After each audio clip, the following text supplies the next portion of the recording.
ఇస్తివా ఓ సైనికుడా మా కోసం ప్రాణాలిస్తివా బొడలో సైనికుడా దేశానికి రక్షకుడా కాటిల్లో కళ్ళు మూస్తివా ఓ సైనికుడా మా కోసం ప్రాణాలిస్తివా కాటిల్లో కళ్ళు మూస్తివా ఓ సైనికుడా మా కోసం ప్రాణాలిస్తివా ఏ తల్లి జన్మనిచ్చి నిన్ను కన్నదో దేశం కోసం నిన్ను జవాబు చేసిందో ఏ తల్లి జన్మనిచ్చి నిన్ను కన్నదో దేశం కోసం నిన్ను జవాబు చేసిందో నీ కన్న తల్లి పాదాలకు వందనాలులే నీ కన్న తల్లి పాదాలకు వందనాలులే జై జవాను జై కిసాను నీకు సలామే మొదలో సైనికుడా దేశానికి రక్షకుడా కాకిల్లో కళ్ళు మూస్తివా ఓ సైనికుడా మా కోసం ప్రాణాలిస్తివా భారత్ కోసం నీవు బాబువైతివా మా భారత్ కోసం నీవు బాబువైతివా మన దేశం కోసం మరా పిరంగి వైతివా ఓ జవాను నీ పోరుల జయం వందిలే ఓ జవాను నీ పోరుల జయం వందిలే ఇకపైన ఆలకు భయం లేదులే thank you very much. I congratulate Karyesh Events. Karyesh Events శ్రావణ సఖి 4. నాకు ఈ కాన్సెప్ట్ గురించి ఇందిరా ప్రియదర్శిని గారు ఫోన్ చేసినప్పుడు చాలా హ్యాపీ ఫీల్ అయ్యాను. మరో మీకు ఇంకో విషయం చెప్తాం, మేము ఏదైనా సరే సైనికులుగా ఉన్నప్పుడైనా బయటకు వచ్చి మాజీ సైనికులైనా సరే ఏదైనా జెన్యూనిటీ లేని ఎవరు పిలిస్తే వాళ్ళ దగ్గరికి వెళ్ళే ప్రసక్తి కూడా ఉండదండి. మేము కూడా బ్యాక్ చెకప్ చేసుకొని ఎవరి కార్యేష్ ఈవెంట్స్ ఏం చేస్తుంటారు ఇవన్నీ తెలుసుకున్న తర్వాత as they are really doing good for the society అని తెలుసుకున్న తర్వాత మళ్ళీ వాళ్ళని ఇన్వాల్వ్ చేయడం జరిగింది. మీకు ఎందుకు చెప్తుంటే ఫ్యాక్ట్స్ కూడా మనం చెక్ చేసుకున్న తర్వాత మేము ముందుకు వస్తున్నాం. సైనికుడికి ఉండే నిజాయితీ అది, ఆ నిబద్ధత అది. నేను ముఖ్యంగా ఈ కార్యేష్ ఈవెంట్స్ కనుక ప్రతి ఒక్కరికి పేరు పేరున నేను మా యొక్క డిస్ట్రిక్ట్ ఎక్స్-సర్వీస్మెన్ ఫెడరేషన్ శ్రీకాకుళం తరఫు నుంచి ధన్యవాదాలు తెలియజేస్తూ అసలు ఈ ఈవెంట్ దేని గురించి మనం చేస్తున్నాం అనే విషయాన్ని ఒక 2 నిమిషాల్లో మీకు చెప్తాను, వివరిస్తాను. వీళ్ళు కాన్సెప్ట్ తీసుకొచ్చారు, సార్ మేము మహిళగా ఉన్నాము, మేము అందరం మీ యొక్క సైనికుల గురించి ఏదో చేయాలనుకుంటున్నాం, ఏ విధంగా చేస్తే బాగుంటుంది అనే ఒక కాన్సెప్ట్ వచ్చారండి.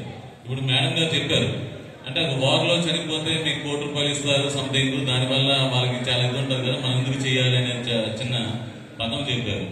ఇది ఎవరైనా సరే ₹1,00,000 ఇస్తే ఎదురు వెళ్తారా మరణానికి? ఎవరైనా ఎన్ని కోట్లు ఉన్నా ఎవరు వెళ్ళరు. బట్ మరణాన్ని కూడా ఎదిరించడానికి దేశం గురించి ఎప్పుడైనా సరే 24/7 ఆయన తన ప్రాణాలను ఇవ్వడానికి రెడీ అయ్యేవాడే సైనికుడు అండి. నిజంగా ఆ సైనికులు ఉండబట్టే మనం చాలా ప్రశాంతంగా ఉన్నామని చెప్పేసి మీకు మరొక్కసారి చెప్తున్నాను. ఎందుకంటే మీరు పక్క దేశాలు మీరు చూస్తుంటారు, మనకి ఎన్ని కోట్లు ఉన్నాయండి, మనకి బయట వాళ్ళు వచ్చి ఆక్యుపై చేసుకున్న తర్వాత మీకు దగ్గర ఉన్న ఏ కోట్లు ఏమి చెల్లవండి. అంటే మీకు బయట ప్రపంచం చూస్తేనే మీకు అర్థమవుతుంది మనం ఎంత ప్రశాంతంగా ఉన్నాం. భారతదేశంలో ఇంత జనాభా ఉన్నా 140 కోట్లు ఉన్నా సరే మనం ఇంత ఆనందంగా ఇంత ప్రశాంతంగా లోపల ఉండగలుగుతాం అంటే ఆ బోర్డర్లోని ఆ సైనికులు పహారా కాస్తున్నారు కాబట్టి మనకి ఆనందంగా మనం ఎంజాయ్ చేయగలుగుతాం. మీరు ఒప్పుకుంటారా? చెప్పండి, ఒప్పుకుంటారా చెప్పండి. సో ఒప్పుకుంటే కర్తార్థం మన యొక్క ఈ సభని ప్రోత్సహిద్దాం. ఎన్నో ఆపరేషన్స్ జరిగాయండి, మనకు చాలా వరకు తెలియదు. మీకు ఒక కార్గిల్ యుద్ధం కానీ ఒక ఆపరేషన్ సింధూర్ లాంటివి ఇలాంటివి వచ్చినప్పుడే మనకు అర్థం ఎస్ సైనికులు ఉన్నారని చెప్పేసి మనకు గుర్తు వస్తుంది.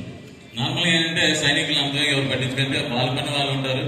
ఈవెన్ వాళ్ళు డ్యూటీ చేసి ఇంటికి వచ్చినప్పుడు కూడా మనకు తెలియదు, వచ్చి వెళ్ళిపోయారని కూడా మనకు తెలియదు.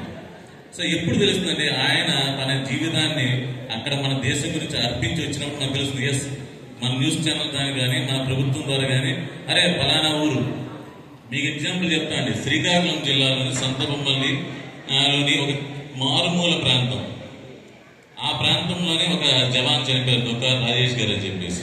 సో ఆయన చనిపోయిన విషయం నేషనల్ న్యూస్ నుంచి వచ్చిన తర్వాత మేము జిల్లాలోని ఎన్ని సంవత్సరాలు ఉన్నా సరే ఆ ఊరేని కూడా మాకు తెలియదు. సో అలాంటి మారుమూల ప్రాంతాల నుంచి కూడా వచ్చి దేశానికి సేవ చేసి దేశంలో రుణం తీర్చుకున్న వ్యక్తుల్ని అప్పుడు మన లోకం అనే మీరు సారీ టు సే మన లోకల్గా ఉన్న లీడర్స్ కానీ మన ప్రభుత్వం కానీ గుర్తిస్తుంది. అంతవరకు ఎవరు పట్టించుకోరు.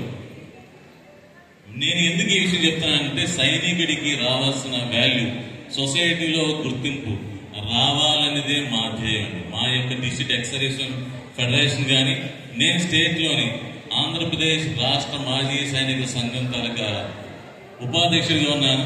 మా యొక్క ఉద్దేశం ఏంటంటే మా సైనికులు చనిపోయిన తర్వాత మా వీరనారీస్, వీరమాతలు, వీరనారీస్ ఎవరైతే పెళ్లి చేసుకుని ఉంటారో వాళ్ళ తాలూకా మదర్స్ వాళ్ళని వీరమాతలు అంటారు.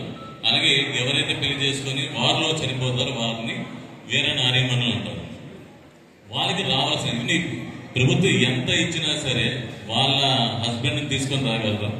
సొసైటీలోని పక్కన మనకు తోడుండేది, జీవితాంతం తోడుండే హస్బెండ్ ఎవరు తీసుకురావాలి? సో వాళ్ళు ఎంత బాధపడతారు, వాళ్ళు చిన్న చిన్న పిల్లలతో ఉంటారు, వాళ్ళ స్టడీస్ ఏంటి, సొసైటీలో వాళ్ళ గుర్తింపు ఏంటి? ఏదైనా సరే ఒక తల్లి ఎంత దూరం పరిగెట్టగలదు పిల్లల గురించి? పక్కన తండ్రి ఉన్నాయంటే నమ్మకం ఉంటుంది, తల్లి లోపల పనులు చూసుకుంటే బయట పనులు. అలాగా ఇలాంటి బ్యారియర్స్ దాటి మా వీరనారిమణులు, మీకు చాలా విషయాలు చెప్పాలి, 2 నిమిషాలు అంటే మా వీరనారిమణులు వాళ్ళ కష్టంతో సొసైటీలోనే తమకంటూ గౌరవాన్ని రప్పించుకోవాలని చెప్పి వాళ్ళ పిల్లల్ని డాక్టర్స్గా చేసిన వాళ్ళు ఉన్నారు, ఇంజనీర్స్గా చేసిన వాళ్ళు ఉన్నారు. మీకు మా వీరనారిమణులు కొంతమంది వాళ్ళ హస్బెండ్ వారిలో ప్రాణాలు పోతే వాళ్ళకి పోస్ట్ మాస్టర్ అంటే చనిపోయిన తర్వాత కూడా వాళ్ళ గౌరవప్రాప్తంగా ఒక సేనా మెడల్ మన మధ్యలో ఉన్నారు, శ్రీమతి జి అమ్మనమ్మ గారు అని చెప్పి సేనా మెడల్ ఆమె ఉన్నారు. అలాగే శ్రీమతి సుధారాణి గారు అని చెప్పేసి వాళ్ళ పిల్లల్ని ఆమె డాక్టర్స్ గా చేయగలిగింది. అంటే ఒక సంకల్పం అంటే వీరనారి తల శక్తి, మన నారీ శక్తి నేను చెప్పగలుగుతాను. నారీ తలుచుకుంటే ఏదైనా చేయగలదు. వాళ్ళ సంకల్ప బలం ఎంతంటే మీరు కురుక్షేత్రం జరిగిందైనా సరే ఒక నారీ వల్ల జరిగింది. అవునా, ఒప్పుకుంటారా చెప్పండి? అంటే నారీ శక్తి ఉన్నదండి. ఇప్పుడు మనం ఎప్పుడు మన ఈక్వాలిటీ అంటే ఈక్వాలిటీ ఎప్పుడు వస్తుంది? వాళ్ళకి ఛాన్స్ ఇవ్వాలి, వాళ్ళకి మనం సహాయం చేయగలగాలి. ప్రభుత్వం ఎన్నోసార్లు చెప్తుంటది మనం అందరం ఈక్వల్ జెండర్ ఎక్కడండి? మన ఆఫీస్కి వెళ్తే అక్కడ ప్రాబ్లం, బయట సినిమాలకు వెళ్తే ప్రాబ్లం, బయట రోడ్డు మీద తిరిగితే ప్రాబ్లం. ఇది ఎప్పుడు మారుతుందంటే మనలో చేంజ్ రావాలి, ఒక డిసిప్లిన్ అనేది మనలో రావాలి. ఆ డిసిప్లిన్ మారిపోయారు. నేను ఖచ్చితంగా చెప్పాను, ఒక సోల్జర్ తలుచుకుంటే ఎక్కడైనా మార్పు తీసుకురావాలి. మీకు సివిలియన్ అయితే ఊరుకొని చూడవచ్చు, కానీ ఒక సోల్జర్ ఏదైనా రాంగ్ జరిగితే డెఫినెట్ గా యాక్సెప్ట్ చేయడం. ఆ మైండ్ సెట్ అంటే నా ఎదురుగా రాంగ్ జరిగితే నేను ఒప్పుకోను. అదే మాకు ఉన్న సివిల్ పోలీస్కి మధ్య మేము ఇక్కడ సివిల్లో ఉన్నాం, పోలీస్గా మీరు ఎందుకు ఇన్వాల్వ్ అవుతారు? ఎస్, డెఫినెట్ గా as a citizen of India నేను డెఫినెట్ గా ఇన్వాల్వ్ అవుతాను. If I'm wrong at my part definite మీరు చెప్పండి అని చెప్పేసి మేము ఫైట్ చేస్తుంటాం. వాళ్ళు కూడా మన సివిల్ పోలీస్ కూడా వాళ్ళు కూడా అర్థం చేసుకొని మాకు కూడా ఎంకరేజ్ చేస్తుంటారు చాలా విషయాలు. ఈవెన్ మేము రిటైర్ అయిన